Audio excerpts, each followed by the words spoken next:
Welcome to the Neuropathy Support Group and Podcast. I'm Chris, and I'm so glad you tuned in.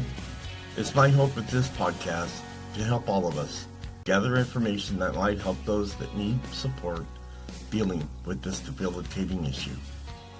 Before we get started, let's get the formalities out of the way with a medical and privacy disclaimer. I am not a doctor or medical professional.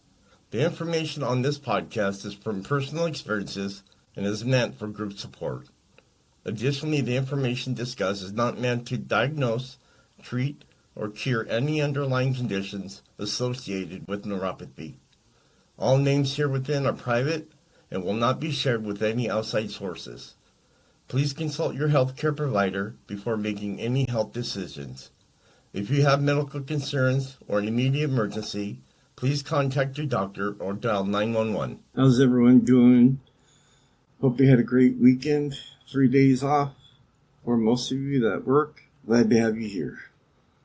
Well, we're going to jump right back into restless leg syndrome. This time we're going to be talking about 8 tips for better exercise if you have restless leg syndrome. Let's get started. RLS is a neurological disorder that causes uncomfortable sensations in your legs and an irresistible urge to move them. Symptoms unfortunately tend to worsen later in the day and at night when you're trying to go to sleep. While doctors don't know exactly what causes it, research shows that moderate exercise and stretching seem to relieve symptoms, according to the Restless Leg Syndrome Foundation. But while physical activity may be beneficial, RLS can mean that there are some hurdles and precautions you should know about to optimize your workout benefits. For one thing, RLS can range from mild to severe and can occur alongside illnesses such as Parkinson's and chronic kidney disease.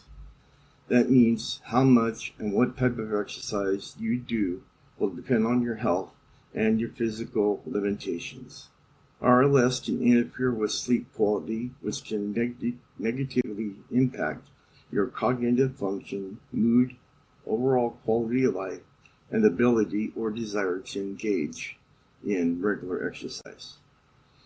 There are people who have RLS symptoms that prevent them from sleeping, but it's almost a catch-22, where you should exercise to try to sleep better, but you can't sleep because of your restless legs. Why you should exercise if you have restless legs? Exercise increases blood flow, and of particular significance improves venous return. RLS is often associated with venous insufficiency, a condition in which the veins in your legs don't send blood back to your heart at a normal rate. By exercising and moving the muscles and stretching, you're creating a pumping mechanism that will improve the flow of blood out of the leg and reduce the symptoms of this issue. Exercise also enhances the release of dopamine, which is known as the feel-good hormone. RLS may be linked to a problem with the way your brain manages dopamine, according to the National Institute of Neurological Disorders, which is why some medications for conditions mimic the effects of dopamine in your brain. In addition, exercise generally stimulates the release of endorphins, which are painkillers and mood elevators, and help alleviate discomfort and improve sleep quality. So let's get started here. Here are the 8 tips to optimize exercise when you have restless leg syndrome. Number 1, stick to a routine. A study found that people with RLS who had any abrupt changes in their exercise habits, such as a long hike or stopping a routine workout, would almost always experience a recurrence of symptoms. In contrast, those who stuck to a consistent pattern of exercise had improved RLS symptoms. Number 2, avoid vigorous exercise close to bedtime. While workouts are good for an hour or less, engaging in intense exercise close to bedtime should be avoided. It can potentially increase the heat in the leg muscles and may also increase inflammation, which is bad for an hour or less. Number 3, wear compression stockings while working out. Now for me, I wear my compression socks 24/7. And that seems to work better for me. The stockings work with your muscle to pump blood out of the veins in your legs and keep it from pooling there. Pooled blood can contribute to the symptoms of restless leg. Number 4, choose moderate exercises.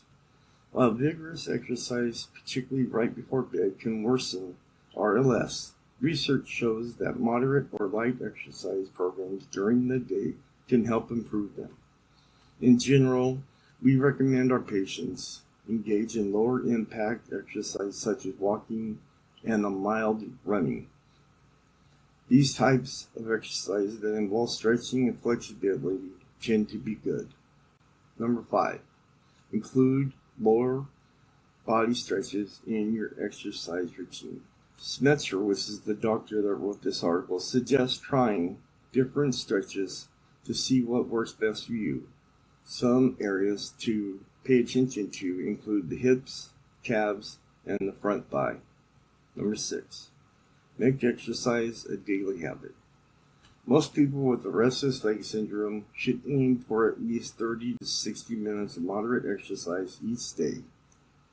Number 7, listen to your body. Pay attention to your body and avoid activities that make your joints hurt, because this can exacerbate RLS. Stop exercising if you experience pain, trouble breathing, or chest pressure, and see your doctor. Other general precautions would be the same as exercising for your general health. Talk to your doctor before you start a new exercise program, especially if you have any health issues such as cardiovascular or respiratory conditions. If you're in generally good health, but maybe haven't been as active as you could be or would like to be, then you can start gradually and build up. Number 8, though not technically exercise, another way to improve RLS symptoms is to massage your calf muscles. It increases the circulation in your lower extremities. And that pretty much concludes that episode. Some are going to be short now. Some are going to be short. Some are going to be long.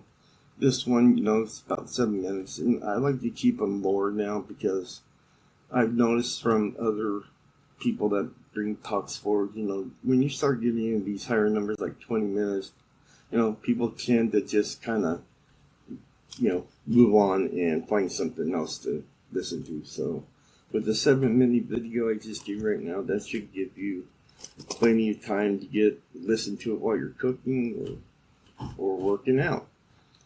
But I'm glad you're all here. I really appreciate you all. I'm hoping what I do helps you in some way to diminish some of your pain.